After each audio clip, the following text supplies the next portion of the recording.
Yung nasabi ko rin, atin pong gawa dito sa Tugeyo, dito ay patuloy pong binintes ng Panginoong Diyos. No? At paglayan po ay, sabi nga po rin, ay magkakaroon na po ng ako, ang Liberty Christian Baptist Church. Doon po sa may cloud night, mapapagawin po kayo, ay muli pong isisilang po ang distribution doon. Kaya pumili po ang Panginoon. At kung mahilig naman po kayo mag-internet, no? Ay yung mga activities po natin na doon po, nasa YouTube.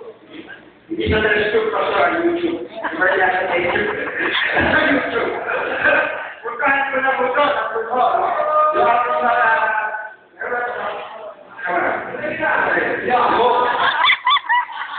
Nasa YouTube po, kaya napuntahan niyo po.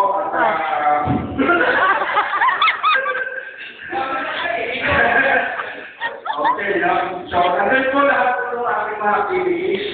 Ito lang po, Pastor Fernand, mahal na andun po, nalabasunang doon, yung ating mga nagawain. At sa biyaya ng Diyos, no?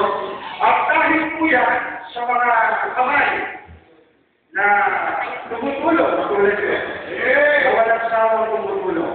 Yan po pinagpapasalamat namin kanya. Katulad po siya, pinagpapasalamat ng Pastor Carmelo, lalo na po sa mga